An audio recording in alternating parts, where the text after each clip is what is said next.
शिवाय, ओम नमः शिवाय, ओम नमः शिवाय, ओम नमः शिवाय, ओम नमः शिवाय, ओम नमः शिवाय, ओम नमः शिवाय, ओम नमः शिवाय, ओम नमः शिवाय, ओम नमः शिवाय, ओम नमः शिवाय, ओम नमः शिवाय, ओम नमः शिवाय, ओम नमः शिवाय, ओम नमः शिवाय, ओम नमः शिवाय, ओम नमः। कहाँ जाने की तैयारी है माँ? आज शिवरात्रि है ना बेटा, आज शिवरात्रि है ना, पूजा करना है, मंदिर जाना है, उसकी तैयारी कर रही हूँ। अच्छा माँ, एक बात बताओ। हाँ, हम लोग शिवरात्रि क्यों मनाते हैं? क्योंकि आज का दिन शंकर जी, पार्वती जी, इन दोनों का विवाह हुआ था, इसलिए। नहीं माँ, वास्तव में शिवरात्रि परमात्मा शिव के इस धरा पर अवतरित होने की यादगार में मनाई जाती है। रात्रि शब्द का प्रयोग हम केवल शिव के पीछे ही करते हैं। ऐसा क्यों बना? कोई तो खास बात होगी ना? क्या खास बात? कौन सी खास बात? देखो माँ, जब इस समय है ना, जब संसार में पापाचार, भ्रष्टाचार और अत्याचार अपनी चरम सीमा पर होता है, या यूँ समझ लो कि जब संसार में कलह कलेश, अज्ञानता का अंधकार छाया हुआ होता है, तब परमात्मा को उन सभी बुराइयों का विनाश करने इस सृष्टि पर आना पड़ता है।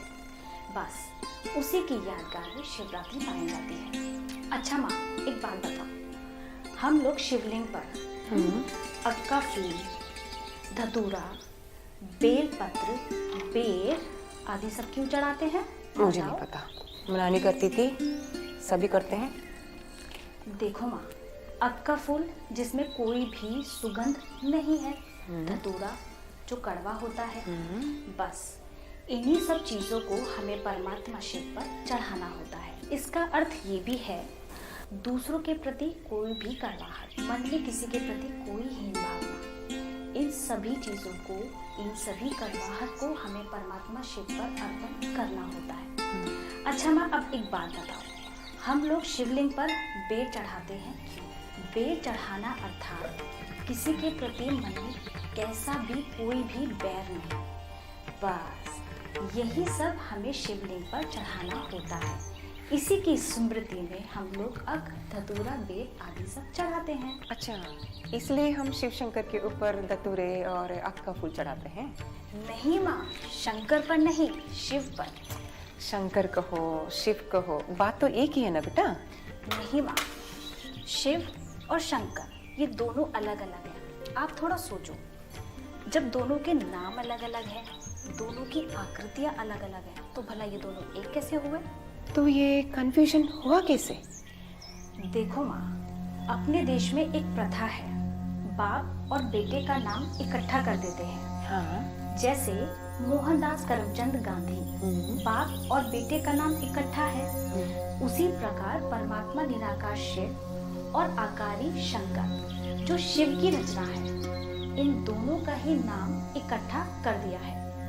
इसीलिए तो सारी कंफ्यूजन हो गई है। और माँ, सिर्फ नाम में ही नहीं कंफ्यूजन है, इनके कर्तव्यों में भी कंफ्यूजन है। कर्तव्य मतलब? देखो माँ, जब हम किसी की पूजा करते हैं तो उसकी तस्वीर या मूर्ति सामने रखकर करते हैं। हाँ, ठीक उसी प्रकार शंकर भी शिवलिंग को सामने रखकर उनकी तपस्या अर्थात उन्हें याद करते हैं। तो शिव शंकर से भी ऊंचे हैं। शिव और शंकर में उतना ही अंतर है जितना एक पिता और पुत्र में। शंकर है आकारी देवता, जबकि परमात्मा शिव जो है वो है निराकार। शंकर को सदा ही विनाशकारी रूप में दिखाया जाता है, जबकि शिव सदा ही कल्याणकारी है। तो इन सब तथ्यों से ये साफ सिद्ध होता है कि ये नाम, रूप और कर्तव्यों में एक दूसरे से बिल्कुल अलग अलग हैं। सही कह रही हो। अच्छा, ये सब तुम्हें कहाँ से पता चले बेटी? माँ, कल मैं कॉलेज से आ रही थी ना, हाँ। तो वहाँ पे एक सफेद साड़ी में दीदी प्रदर्शनी समझा रही थी, बस वही सुना। कहाँ से? कॉलेज के पास माँ। अच्छा, फिर मुझे ले जाओ, मुझे भी देखना है। माँ, पहले पूजा तो कर लो। हो गई पूजा, तो मुझे ले जाओ, मुझे देखना है। चलो ठीक है, आओ।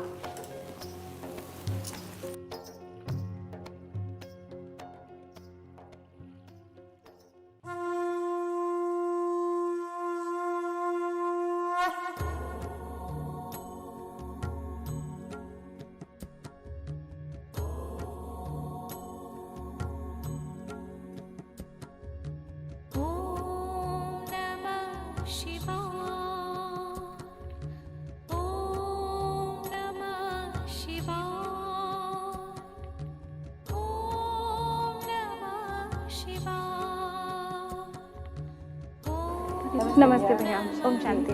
ये मेरी बेटी है, कल आप वाली प्रदर्शनी देखी थी इन्होंने। भैया कल हम लोग जब कॉलेज से आ रहे थे तो वहाँ पे प्रदर्शनी लगी हुई थी, तो एक वाइट ड्रेस में दीदी थी, वो समझा रहे थे। आज जब हम लोग गए तो वहाँ कोई भी नहीं था, तो हम फिर पूछते पूछते हम लोग यहाँ आए हैं। और भैया ये तैयारी किस चीज़ की चल ये रही है? तैयारियां शिवरात्रि की चल रही है। अच्छा मैंने अच्छा, इन सब चीज़ों के बारे में जानकारी ली है। आप यहाँ बैठिए, मैं दीदी को बता के आता हूँ। ठीक है भैया। जी। ओके। जी नमस्ते। ओम शांति। ओम शांति। आइए बैठिए। दीदी ये मेरी बेटी है, कल आप वाली प्रदर्शनी देखी थी इन्होंने, और ये कह रही हैं कि शिव और शंकर अलग अलग हैं। हाँ जी, ये बिल्कुल सत्य है। परमात्मा निराकार शिव इस संसार के सभी मनुष्यात्माओं के अविनाशी पिता हैं। शंकर उनकी अपनी रचना है। यदि शंकर भगवान होते तो आज केवल हिंदू ही नहीं बल्कि हर धर्म का इंसान उनकी पूजा करता। सही है। क्योंकि परमात्मा वही जिसे सभी माने और शंकर को केवल हिंदू धर्म ही पूजता है, लेकिन निराकार ज्योति स्वरूप शिव को हर धर्म में पूजा और माना गया है। इसी कारण से शिव और शंकर दोनों भिन्न हैं। तो आपका कहना ये है कि शंकर शिव के पुत्र हैं हाँ जी, और शिवरात्रि शिव के अवतरण की यादगार है। हाँ जी, परमात्मा का ये वायदा है कि जब जब इस धरती पे धर्म की अति ग्लानि, पापाचार, अत्याचार की अति होगी, तब तब मैं इस सृष्टि पर अवतरित होकर सत्य धर्म की स्थापना करूँगा। आज कलयुग का वह अंत समय चल रहा है जब परमात्मा स्वयं सृष्टि पर प्रजापिता ब्रह्मा के तन में अवतरित होकर संसार के सभी मनुष्यात्माओं को अपने ज्ञान से कर्मों को दिव्य बनाने एवं सहज राजयोग की विधि द्वारा नर को श्री नारायण और नारी को श्री लक्ष्मी बनाने का कार्य कर रहे हैं। और केवल उनके पावन ज्ञान से ही हर आत्मा का कल्याण होगा। जब परमात्मा संसार में अपनी रूहानी खुशबू फैलाते हैं तब वह मंगल समय कहलाता है संगम युग। और यह संगम युग कलयुग के अंत और बहुत जल्द आने वाली नई दुनिया के बीच का पावन समय है, जहाँ हर आत्मा इसी समय में पावन होकर स्वर्ग की हकदार बनती है। अच्छा दीदी, तो ये संगम युग होता कब? वर्तमान समय ये पावन संगम युग ही चल रहा है।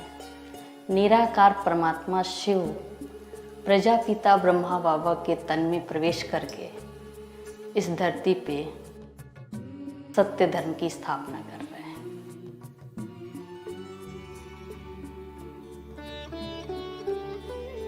आस्था और विश्वास को लेकर आज हर मनुष्य परमात्मा को किसी न किसी रूप में याद करता है। कई बार मन में कई सवाल भी उठते हैं, लेकिन हमारे पूर्वजों ने कहा कि जब भी प्रभु को याद करो तो मन में कोई सवाल ना हो। और इन्हीं सवालों को दबाकर हमने आज अपनी श्रद्धा को अंधश्रद्धा बना दिया है। मन में सवालों के तूफान और आंखों पर अंधश्रद्धा की पट्टी। इतनी भक्ति, इतनी पूजा, फिर भी इंसान मन से खाली। लेकिन अब समय है स्वयं को हर खजाने से भरपूर करने का, अपने सवालों के जवाब पाने का। अगर आपके मन में कोई सवाल है या इस ज्ञान को और समझना चाहते हैं तो आप अपने नजदीकी किसी भी ब्रह्मा कुमारी सेवा केंद्र पर जा सकते हैं। और यदि आपको खुद को और खुदा को जानना है तो जरूर जाएं। यकीन मानिए आपको वो तमाम बातें जानने और महसूस करने को मिलेंगी जो आज से पहले आपने कभी न सुनी होंगी न महसूस की होंगी।